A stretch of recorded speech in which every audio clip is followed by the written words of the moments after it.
Good morning, friends. My name is Sangeeta Jedekar and I am going to take a lecture of English. Today's topic from our 12th textbook is on saying please. Students, today we are going to see the lesson on saying please. It is written by A.G. Gardner. Actually, A.G. Gardner was born on 1865 and died on 1946. Now, today first we will see the background, the lifestyle of the A.G. Gardner. A.G. Gardner, full name was Alfred George Gardner. A.G. Gardner was born at Chelmsford in Essex in 1865. He started his literary career as a journalist. At the age of 37, he was appointed editor of the Daily News London. Previously, he had written his writing under the pseudonym, that is pen name. The pen name which was taken by Alfred George Gardner was Alpha of the Globe. He made regular contributions to the Daily News, the Manchester Evening News, etc. He had written some essays, and that essays were elegant, graceful and humorous. He had written some essays like The Pillars of Society, The Pebbles on the Shore, Many Furrows and Leaves in the Wind, which are some of his best known writings. His uniqueness lies in his ability to teach the basic truth of life in essay in an amusing manner. He raised in his writing the question of morality in everyday life.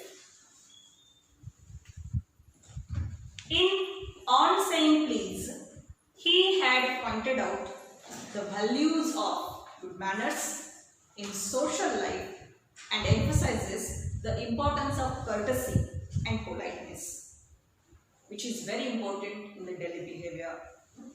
He shows how polite speech and manners sweeten the atmosphere around and how discourtesy and ill manners spoil or pollute it.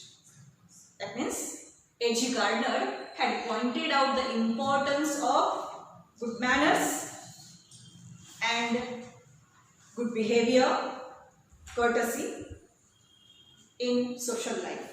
In the same way, he had pointed out the drawbacks of discourtesy and ill manners, which pollute our social life. Now, we will start the lesson. See the first para, I am going to read and then I will explain it. The young liftman in a city office who threw a passenger out of his lift and the other morning and was fined for the offence was undoubtedly in the wrong. It was a question of please. The complainant entering the lift said top. The liftman demanded top please, and this concession being refused, he not only declined to comply with the instruction but hurled the passenger out of the lift. See now, this much part first we will see. Actually, here is one incident.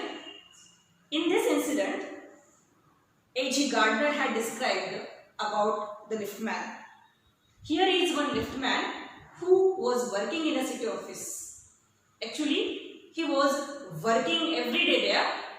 One day, one passenger early in the morning came in the lift and he demanded the liftman top. Actually, the liftman insisted him that say talk please. But that complainant, that person denied. And so that's why the lift man threw that person out of the lift in anger. Now the remaining part of this para. This of course was carrying a comment on manner too far. Discourtesy is not a legal offence and it does not excuse assault and battery. See the word discourtesy.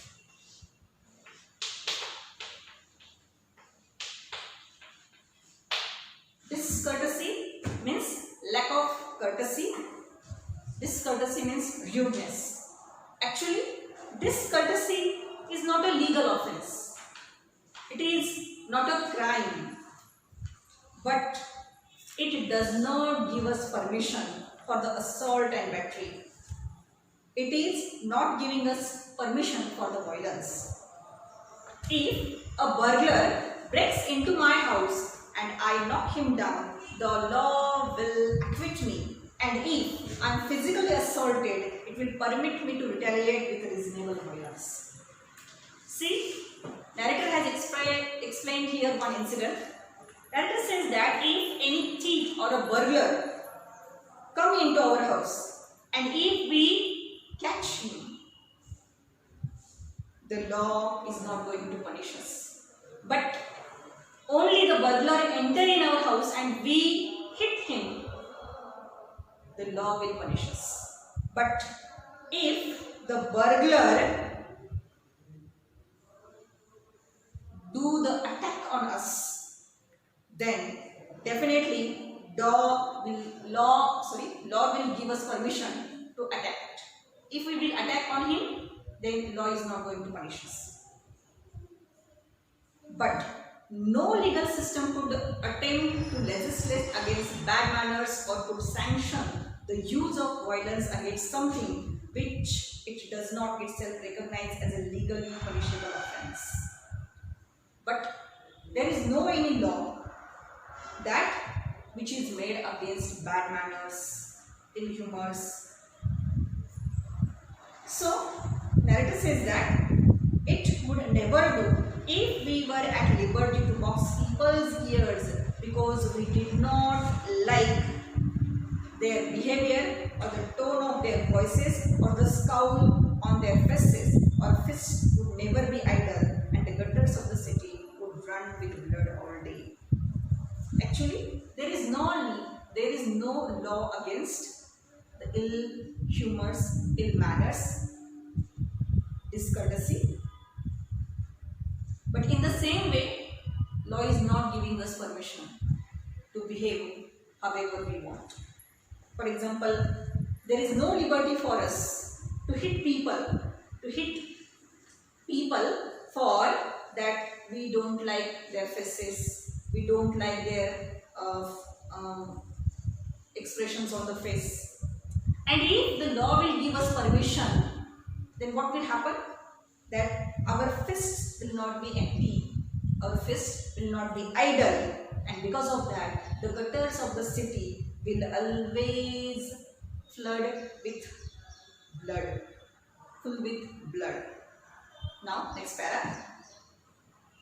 I may be as uncivil as I may please, and the law will protect me against violent retaliation. I may be haughty or boorish, and there is no penalty to pay except the penalty of being written down, an ill-mannered fellow. So, if there will be a permission for me to behave whatever, then I will be very rude person, I will be uncivil, and there is no law to go back or to fight against me. Then I will be very haughty person, rude person, boorish person, and there will be no penalty for my behavior. Only there will be a return compliment for me, that ill-mannered person. The law does not compel me to say please or attune my voice to other people's sensibilities.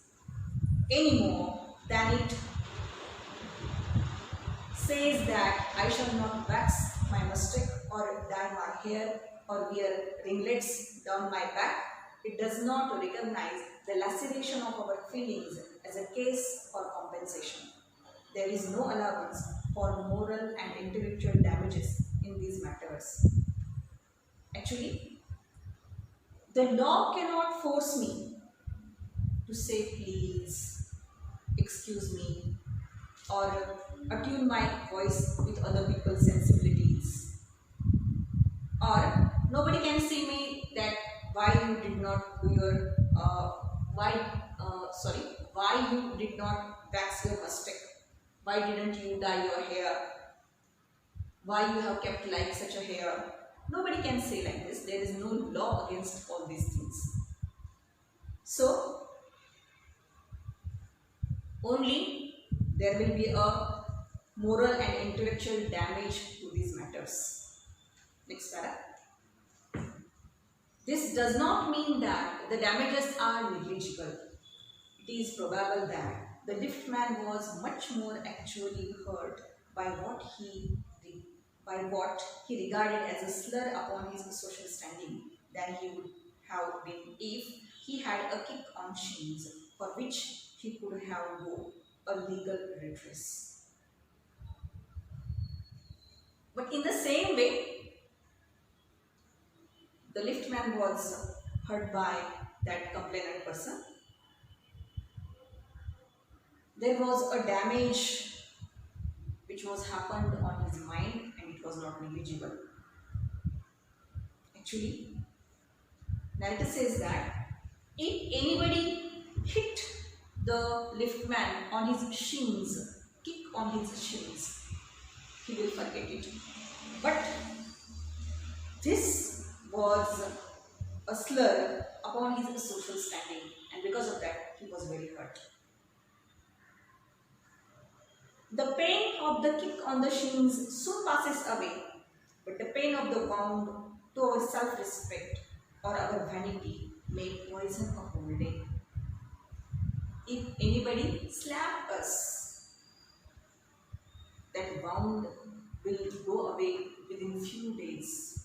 But if anybody insults us, that will not forget. This was happened with the liftman. Actually, if anybody kicked the liftman on his shins, he will forget about it. But it was a wound which was made on his self-respect, on his vanity, and it has poisoned a whole day of that liftman. I can imagine that liftman denied the relief of throwing the author of his wound out of the lift, brooding over the insult by the hour and visiting his wife in the evening as the only way of restoring his equilibrium. If the liftman had not behaved like that, that means if he didn't throw that person out of the lift, what happened? He will keep that anger in his mind whole day. But when he will go home, that time he will behave very badly with his wife and he will do the equilibrium at the evening with his wife. For there are few things more catching than bad temper and bad manners. When Sir Anthony Absolute bullied Captain Absolute, the latter went out and bullied his man Fag, whereupon Fag went downstairs and kicked the page boy. Probably the man who said talk, the liftman was really only getting back on his employer who had not said good morning to him because he himself had been handpicked at breakfast by his wife, to whom the cook had been insolent because the housemaid had answered her back. See, the narrator has described one more incident. Actually, it is from one play. The name of the play is The Rivals, which was written in 1775. Actually, it was a comedy by Sheridan. In this comedy. In this play, there are some characters like Sir Anthony, Captain Jack, Fag, like that. What happened? When Sir Anthony, the senior person, bullied, means threatened Captain Absolute, what he did? He kept quiet because he was a senior. Sir Anthony was a senior. So he didn't say anything to him, but he later bullied his man Fag. He threatened his man Fag. Then Fag also kept quiet. But when he went downstairs, he kicked the page boy. In the same way, here also happened in the incident of lift man. The man who entered the lift said stop and didn't say stop please. Why?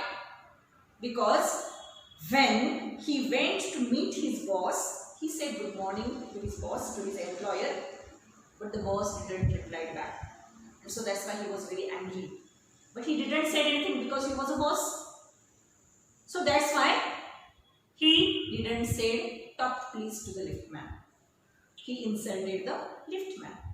Why the boss, the employer, had not said good morning to his employee? Because his wife had henpecked him in the breakfast. Henpecked means what? Actually, the woman who dominates her husband, or that's why here the employer was handpicked by his wife, and that's why he was very angry, and so he didn't say good morning to him. Why his wife behaved like that to her husband? Because her housemaid, her cook, was insolent, very arrogant with her.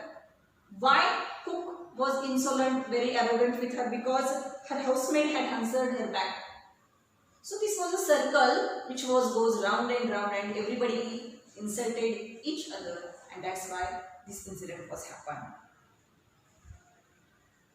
We infect the world with our humors. Bad manners probably do more to poison the stream of general life than all other crimes in the calendar. Actually, in this world, everything goes smoothly if there will not be ill manners. But many times we infect the world with our ill humors, and bad manners are always poisoning the stream of good life into bad life, and that's why many crimes are happening.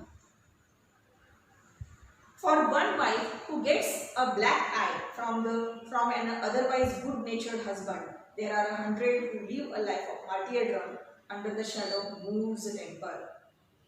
In so many families, we see everything was going very smoothly. Her husband is very good, everything is happening well. But one day, a good-natured husband also beats his wife. And then too, she leaves without saying anything in that home. An unhappy life. But all the same, the law cannot become a guardian of our private manners. No decalogue could cover the vast area of offences, and no court could administer the law which governed our social civilities, our speech, our tilt of our eyebrows, and all our moods and manners. See, the law cannot become a guardian of our offences, and no court can administer.